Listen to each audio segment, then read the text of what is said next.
ମସିଲାର 10 ହାତିଆ ଚଉଡ଼ାର ଘର ସବୁ ଦେଖିଲି। ଏ ଘର ଯାହା ସେ ଘର ସେଇଆ। ମୁଁ ତାଙ୍କୁ କହିଲି ଏକା ଟାଇପ୍ର ଘର ଅଛି, ୟାର ବାଥରୁମ୍ ଯୋଉଠି, ୟାର କିଚେନ୍ ରୁମ୍ ଯୋଉଠି, ତାର ବାଥରୁମ୍ ସେଇଠି, କିଚେନ୍ ରୁମ୍ ସେଇଠି, ଏକା ଭଳିଆ ଘର ଅଛି। ସେ ମୋତେ ଜାଣିଲେ କହିଲେ ଆଜ୍ଞା ଟିକେ ପାର୍ଥକ୍ୟ ଅଛି, ଡିଫରେନ୍ସ ଅଛି। ମାନେ କ'ଣ ଡିଫରେନ୍ସ ନା ସେ ଘରଟା ହାତେ ଚଉଡ଼ା ଅଧିକା ଅଛି। ମୁଁ ବୁଝିପାରିଲି, ମୁଁ କହିଲି ଆଜ୍ଞା ହାତେ ଚଉଡ଼ା କାହିଁକି ଅଧିକା ଅଛି? ନା ହାତେ ଚଉଡ଼ା ମୋର ବଡ଼ ପୁଅ ଯୋଡ଼ିଏ ପୁଅ ତ, ତେଣୁ ବଡ଼ ପୁଅ ପାଇଁକା ସେଥିପାଇଁକା ଜ୍ୟେଷ୍ଠ ପାଇଁକା ହାତେ ତାକୁ ମୁଁ ଅଧିକା ରଖିଛି। ଲୋକଟିର ସରପଞ୍ଚଙ୍କର ବୟସ ଦେଖିକିରି ମୋତେ ଆଶ୍ଚର୍ଯ୍ୟ ଲାଗିଲା। ବୟସ 40 ବର୍ଷ ଖଣ୍ଡେ ହେବ। ମୁଁ କହିଲି ଆପଣ ତ ୟଙ୍ଗ ଦେଖାଉଛନ୍ତି, ଆପଣଙ୍କ ପିଲାମାନେ କେତେ ବୟସରେ କ'ଣ କରୁଛନ୍ତି? ନା ସେ 4ର୍ଥ 5ମରେ ପଢ଼ୁଛନ୍ତି।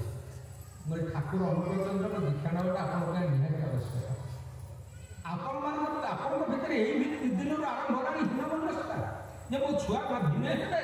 ଯେଉଁ ଛୁଆ ଗୁଡ଼ାକ କଥାବାର୍ତ୍ତା କରି ଜାଣିନାହାନ୍ତି, ଖାଇ ଜାଣିନାହାନ୍ତି, ଆପଣ ତାଙ୍କ ମୁଣ୍ଡ ଭିତରେ ପୁରେଇ ଦେବେ, ସେମାନେ ସେପାରେଟ୍ ହେବନି। ଏଇ ତ ହେଉଛି ମଣିଷର ବର୍ତ୍ତମାନର ଅବସ୍ଥା, ପାରିବାରିକ ଜୀବନର ଅବସ୍ଥାଟା। ତେଣୁ ମଣିଷ ଭିତରେ ଯେତେ ପ୍ରାଚୁର୍ଯ୍ୟତା ଥିଲେ ମଧ୍ୟ ଆଜି ମଣିଷ ବିଳାପ କରୁଛି, ଆଜି ମଣିଷ ଦୁଃଖ ଭୋଗ କରୁଛି। ତାର କାରଣ ହେଉଛି ଯେ ତାର ଜୀବନକୁ ସେ ସେଇଭଳି ଭାବରେ ଅଭ୍ୟାସ କରିକି ଚଳେଇ ପାରୁନି। ତାର ଜୀବନ ଚଳନଟା କିଭଳି ଭାବରେ ଚାଲିବ ତାର ତାଲିମ ସେ କୋଉଠି ପାଇପାରୁନି। ତେଣୁ ପୁରୁଷୋତ୍ତମ ଯେତେବେଳେ ଈଶ୍ୱର ଭଗବାନ ନରକଳେବର ନେଇକି ଆସନ୍ତି, ସେତେବେଳେ ସେ ବତେଇ ଦେଇ ଯାଆନ୍ତି, ଦେଖାଇ ଦିଅନ୍ତି ମଣିଷକୁ ଧର୍ମର ପଥ।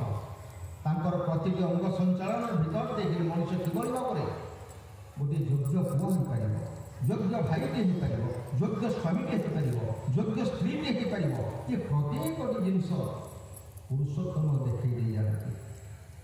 ଶ୍ରୀ ଶ୍ରୀ ଠାକୁର ଅନୁକୂଳଚନ୍ଦ୍ର ଏଇ ଯେ ନାରୀ ନୀତି ଗ୍ରନ୍ଥଟି ଦେଇଛନ୍ତି 179ଟି ବାଣୀ। ଗୋଟିଏ ଝିଅଟିଏ କିଭଳି ଭାବରେ ଗୋଟିଏ ଉପଯୁକ୍ତ ଗୃହିଣୀଟି ହେଇପାରିବ। ଆମେମାନେ ସମସ୍ତଙ୍କୁ କେତେ କ'ଣ ମା ବୋଲି ସମ୍ବୋଧନ କରୁଛେ, କେତେ କ'ଣ ସମ୍ବୋଧନ କରୁଛେ, କିନ୍ତୁ କେତେ ଆଦର କେତେ ସହାଦର ସହିତ ଗୋଟିଏ ବାପ ଯେଭଳି ଭାବରେ ସମ୍ବୋଧନ କରେ, ଗୋଟେ ପିତୃତ୍ୱର ଫୁଲ ନେଇକି ଶ୍ରୀ ଠାକୁର ଅନୁକୂଳଚନ୍ଦ୍ର କହୁଛନ୍ତି ଝିଅ ଆପଣ ଝିଅ ବୋଲି ଡାକୁଛନ୍ତି ବାପା। ଏତେ ଆଶା ପ୍ରମାଣକୁ ଉପରେ ନ ରଖିଛନ୍ତି। ସେ ବାଣୀ ଭିତରେ ଦେଖିକି ପ୍ରତ୍ୟେକଟି ଜିନିଷ ଶ୍ରୀ ଶ୍ରୀ ଠାକୁର ଅନୁକୂଳଚନ୍ଦ୍ର ଦେଖିଛନ୍ତି ଏବଂ କହିଦେଇ ଯାଇଛନ୍ତି। ଶ୍ରୀ ଶ୍ରୀ ଠାକୁର ଦାୟିତ୍ୱ ଦେଇଛନ୍ତି ଏବଂ ଆଶା ପୋଷଣ କରିଛନ୍ତି ମା ମାନଙ୍କ ଉପରେ। ଏ ସଂସାର ହୁଏ ସୁଖୀ ହୁଏ ରମଣୀର ଭୂମି, ଏ ସଂସାର ସମୃଦ୍ଧମୟ ହୁଏ, ସୁଖମୟ ହୁଏ ଯଦି ପରିବାରର ମାଟି ଯଦି ଉପଯୁକ୍ତ ହୋଇଥାଏ। ତେଣୁ ଏଇ ଯେଉଁ ପାରିବାରିକ ଚଳନୀ, ଏ ପାରିବାରିକ ଚଳନୀ ଭିତରେ ଦେଖି ଯେଉଁ ନାରୀର ନୀତିର 179ଟି ବାଣୀ, ସେ 179ଟି ବାଣୀର ଉଦାହରଣ ଥିଲେ ପରମାରାଧ୍ୟା ଶ୍ରୀ ଶ୍ରୀ ପରମା। ତାଙ୍କର ପ୍ରତିଟି ଚାଲିଚଳନ ଆଚରଣର ଭିତରେ ଦେଇଥିଲେ ଅନେକ ମା ଯେଉଁମାନଙ୍କୁ ଅନେକ ଜିନିଷ ଶିଖାଇଛନ୍ତି ଯେ ସଂସାରଟାକୁ କିଭଳି ଭାବରେ ଚଲେଇ ଦିଆଯାଇପାରିବ। ତେଣୁ ଆଜି ଶ୍ରୀ ଶ୍ରୀ ଠାକୁର ଅନୁକୂଳଚନ୍ଦ୍ରଙ୍କ ଯେ ସତ୍ସଙ୍ଗ ଆଜି ଚାଲିଛି, ତାର ଉଦ୍ଦେଶ୍ୟ ହେଉଛି ପୁରୁଷୋତ୍ତମ ଶ୍ରୀ ଶ୍ରୀ ଠାକୁର ଅନୁକୂଳଚନ୍ଦ୍ର ଆସିଛନ୍ତି, ଜୀବକୁ ଉଦ୍ଧାର କରିବା ପାଇଁ ଆସିଛନ୍ତି। ସେ ଉଦ୍ଧାରର ମାର୍ଗ, ସେ ମଣିଷକୁ ବଞ୍ଚିବା ବଢ଼ିବାର ପଥ, ତାଙ୍କର ବାର୍ତ୍ତା କିଭଳି ଭାବରେ ସାର୍ବଜନୀନ କରାଯାଇପାରିବ, ପ୍ରତ୍ୟେକଙ୍କ ନିକଟରେ କିଭଳି ଭାବରେ ପହଞ୍ଚାଇ ଦିଆଯାଇପାରିବ। ଆଜି ହୁଏତ କିଏ ଦୀକ୍ଷା ନ ନେଇପାରେ, କିନ୍ତୁ ସମୟ ଆସିକି ପହଞ୍ଚିବ ତା ପୁଅ ଦିନେ ଦୀକ୍ଷା ନେଇକି ଆସିକି ମୁଣ୍ଡିଆ ମାରିବ ବାପା ମୁଁ ଦୀକ୍ଷା ନେଇଛି। ହୁଏତ ତା ପୁଅ ଦୀକ୍ଷା ନ ନେଇପାରେ, ତା ନାତି ଆସିକି ଦିନେ ମୁଣ୍ଡିଆ ମାରିବ ଜେଜେବାପା ମୁଁ ଦୀକ୍ଷା ନେଇଛି। କାରଣ ମଣିଷ ଜୀବନରେ ଯେଉଁ ଜିନିଷ କହୁଥିଲେ, ମଣିଷ ଜୀବନରେ ମଣିଷ ଚାହେଁ ସୁଖ, ଚାହେଁ ଶାନ୍ତି, ଚାହେଁ ଆନନ୍ଦ ଚାହେଁ। এই সুখ শান্তি আনন্দর যে বার্তা পরম পুরুষ শ্রী ঠাকুর অনুকূলচন্দ্রଙ୍କର সৎসঙ্গ ଦେଇପାରେ। ନାନ୍ୟ ପନ୍ଥା ବିଦ୍ୟେତା ନାହିଁ, ତାଙ୍କୁ ବାଦ ଦେଲେ ମଣିଷ ଜୀବନରେ ମଣିଷ ଯେତେ କୌଶଳ କରୁନା କାହିଁକି, ଯେତେ ଚେଷ୍ଟା କରୁନା କାହିଁକି, ସେ କେବେ ବି ମଧ୍ୟ ସେ ସୁଖ ଶାନ୍ତି ଏବଂ ଆନନ୍ଦ ତାକୁ ସେ କେବେ ବି ମଧ୍ୟ ପାଇପାରିବନି। ତେଣୁ ଯେଉଁମାନେ ଶ୍ରୀ ଠାକୁର କହିଲେ ଯେଉଁମାନେ ହେଉଛନ୍ତି ସତ୍ସଙ୍ଗୀ, ସେମାନେ ହେଉଛନ୍ତି ପ୍ରକୃତ ଜଗତର ଉଦ୍ଧାରକର୍ତ୍ତା। ଆଜି ଭାଇମାନେ ହଜାର ହଜାର ଟଙ୍କା ଖର୍ଚ୍ଚ କରିଛନ୍ତି। ଆଜି ଅଣ୍ଟା ନଇଁ ପଡ଼ୁଥିବା ଏ ବୁଢ଼ା ଲୋକ ଗୁଡ଼ାକ ଆଜି ଧାଇଁଛନ୍ତି, ୟା ଘର ତା ଘର ସତ୍ସଙ୍ଗ ହେବ, କିଛି ଅର୍ଘ୍ୟ ଦିଅ ସତ୍ସଙ୍ଗକୁ ଆସ। ଏମାନେ ହେଉଛନ୍ତି ଧାର୍ମିକ।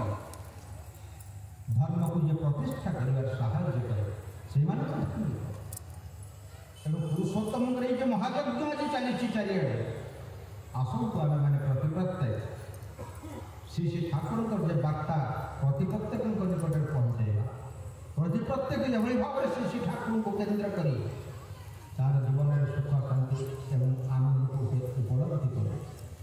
ତାଙ୍କୁ ବାଦ ଦେଇକରି ମଣିଷ ଧର୍ମକୁ ବୁଝିପାରେ ନା।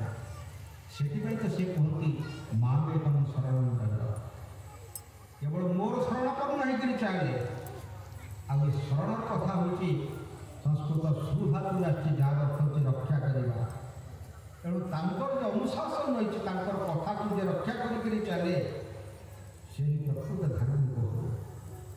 ତେଣୁ ତାଙ୍କ କଥାକୁ ରକ୍ଷା କରିବା, ତାଙ୍କର କଥାକୁ ମାନିକି ଚାଲିବା, ତାହା ହେଉଛି ଆମମାନଙ୍କର ଜୀବନର ସାଧନା।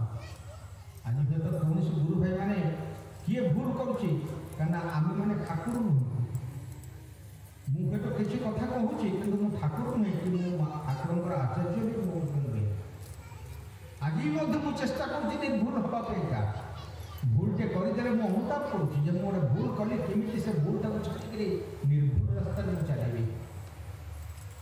ଏଇ ଆମମାନଙ୍କର ଜୀବନର ଗୋଟେ ବ୍ରେକ୍ ହେଉଛନ୍ତି ସେଇ ପରମଦାରେ ଶ୍ରୀ ଠାକୁର ଅନୁଭବ। ତେଣୁ ପ୍ରତି ପ୍ରତ୍ୟେକ ଆମେ ଚେଷ୍ଟା କରିବା ତାଙ୍କୁ ପ୍ରତିଷ୍ଠା କରିକିରି ନିଜର